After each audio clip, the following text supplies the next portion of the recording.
Assalamualaikum warahmatullahi wabarakatuh. Bismillahirrahmanirrahim. Alhamdulillahirabbil alamin. Wassalatu wassalamu ala asyrofil anbiya'i wal mursalin sayyidina maulana Muhammadin wa ala alihi wa sahbihi ajma'in. Amma ba'du. Yang terhormat kepada Bapak Haji Kamal Hasuna MPD selaku dosen pengampu mata kuliah Kewarganegaraan, Moderasi dan Beragama, dan teman-teman semua yang saya sayangi. Puji syukur marilah kita panjatkan kepada Allah Subhanahu wa Ta'ala atas rahmat berupa kesehatan sehingga kita bisa berkumpul di sini. Tak lupa juga salawat serta salam semoga tetap tercurahkan kepada junjungan kita Nabi Muhammad SAW. Di sini saya dari kelompok 7 ingin menjelaskan tentang menangkal radikalisme, imperialisme, terorisme, dan Islamofobia. Di sini terdiri dari saya sendiri, Hayatul Nufus, Joko Priyono, dan Muhammad Nurbahan.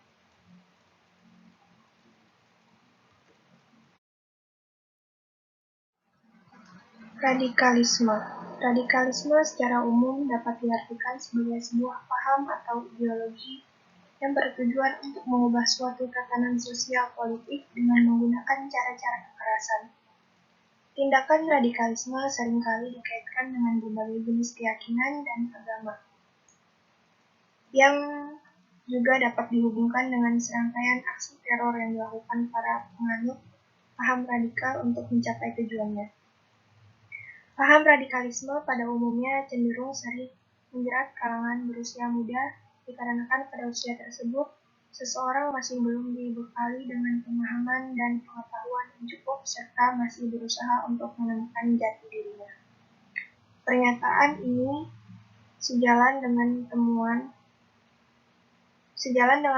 data yang dikeluarkan oleh Badan Intelijen Negara Taubin yang menyebutkan bahwa anak muda berusia 17-24 tahun sangat rentan untuk terpapar radikalisme. Terdapat banyak sekali faktor yang dapat menyebabkan seseorang terjerumus ke dalam paham atau ideologi radikalisme.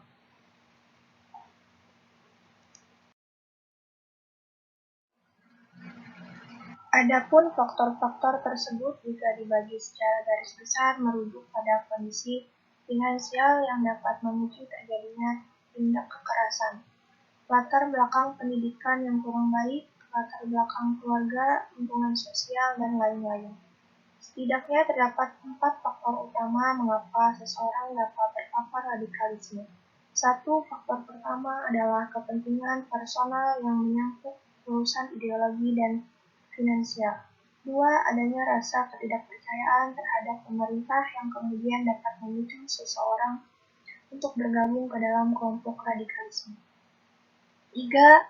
Faktor ketiga adalah berbagai macam propaganda dan fasilitas yang ditawarkan juga memungkinkan seseorang untuk bergabung ke dalam kelompok radikalisme. Hal ini terlihat dalam perekrutan anggota yang dilakukan oleh ISIS dengan berbagai macam propaganda dan janji yang ditawarkan. 4. Faktor terakhir berkaitan dengan persoalan kultural yang menyangkut agama dan kepercayaan. Faktor ini semakin didukung dengan tingkat pendidikan yang minim dan pemahaman yang keliru mengenai suatu kepercayaan yang dianut.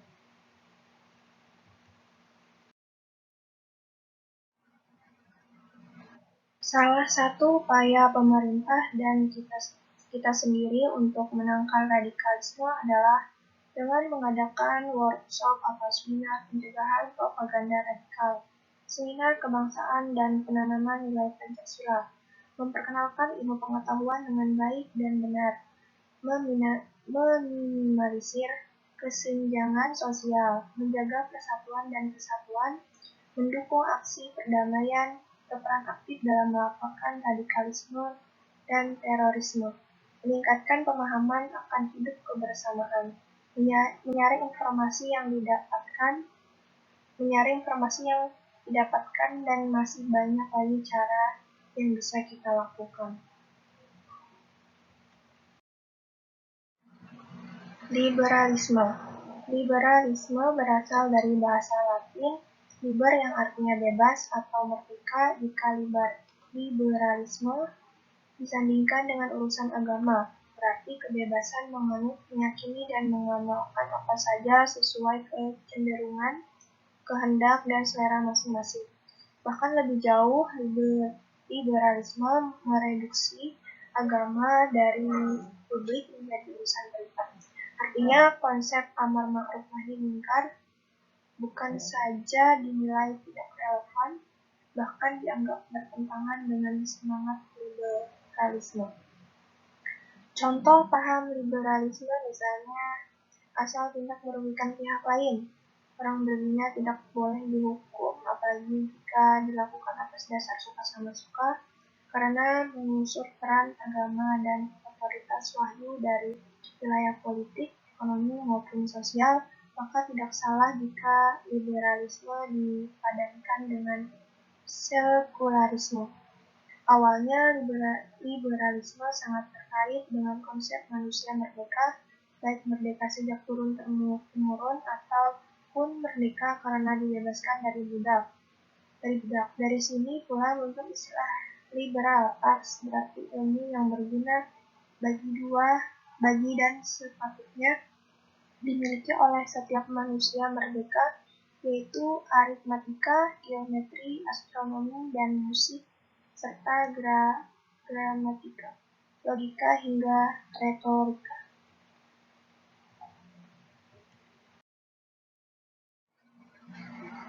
Terorisme. Terorisme adalah suatu tindakan yang melibatkan unsur kekerasan sehingga menimbulkan efek bahaya bagi kehidupan manusia dan melanggar hukum pidana dengan bentuk mengintimidasi atau menekan suatu pemerintahan, masyarakat sipil atau bagian-bagiannya untuk memaksakan tujuan sosial politik seperti pertentangan agama, ideologi, dan etnis, kesenjangan ekonomi, dan perbedaan pandangan politik. Istilah teroris dan terorisme berasal dari kata Latin yaitu terrere, yang artinya membuat gemetar atau menggetarkan. Secara etimologi, terorisme berarti menakut-nakuti atau to terrify. Kata terorisme dalam bahasa Indonesia berasal dari kata teror, yang dalam Kamus Besar Bahasa Indonesia atau KBBI memiliki arti usaha untuk menciptakan ketakutan, kengerian dan kekejaman oleh seseorang atau golongan tertentu.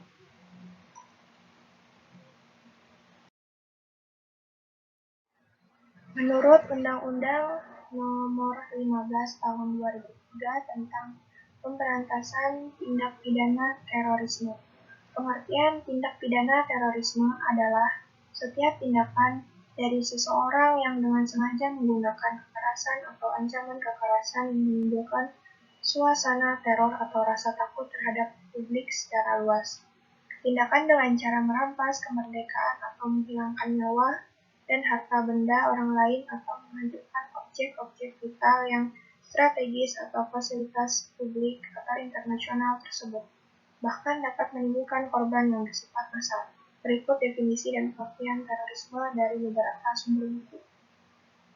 1. Menurut Black Law Dictionary, terorisme adalah kegiatan yang melibatkan unsur kekerasan atau yang menimbulkan efek bahaya bagi kehidupan manusia yang melanggar hukum pidana. Yang jelas dimaksudkan untuk mengintimidasi penduduk sipil, memengaruhi kebijakan pemerintah, dan memengaruhi penyelenggaraan negara dengan cara penculikan atau pembunuhan.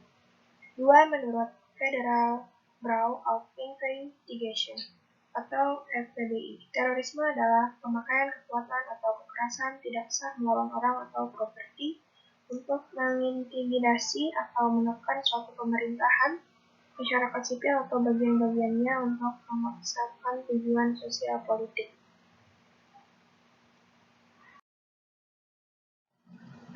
3. Menurut Manulang, terorisme adalah suatu cara untuk merebut kekuasaan dari kelompok lain dipicu oleh banyak hal seperti pertentangan agama, ideologi, dan etnis.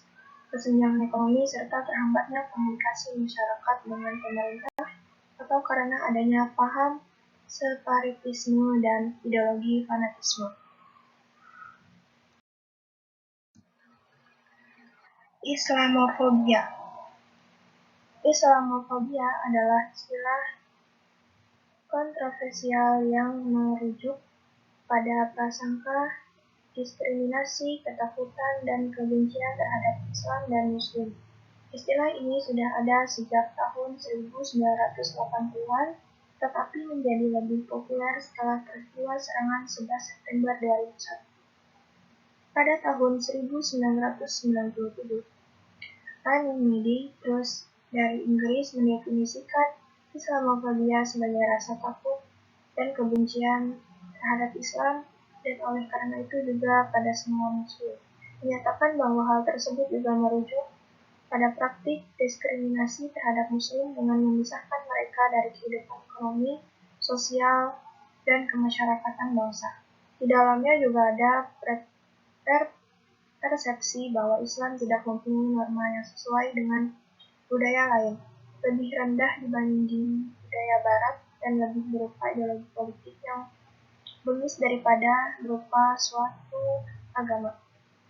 Langkah-langkah telah diambil untuk peresmian istilah ini dalam bulan Januari 2001 di Stockholm International Forum on Combating Intolerance. Di sana, Islamofobia dikenal sebagai bentuk intoleransi seperti xenofobia dan antisemitisme. Berbagai sumber telah mensugestikan adanya kecenderungan peningkatan dalam Islamofobia. Sebagian diakibatkan serangan 11 September, sementara yang lainnya berhubungan dengan semakin banyaknya Muslim di dunia Barat.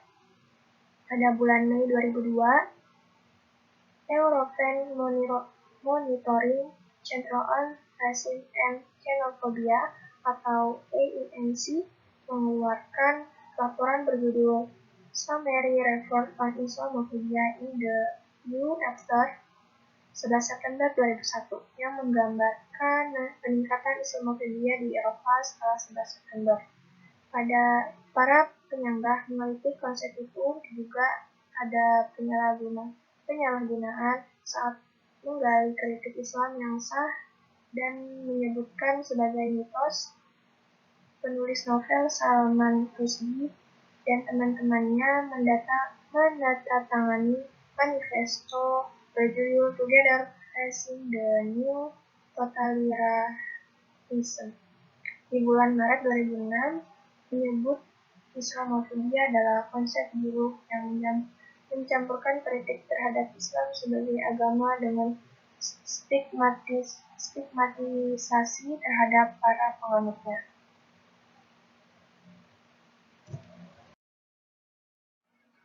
Mungkin itu saja penjelasan dari kelompok kami mengenai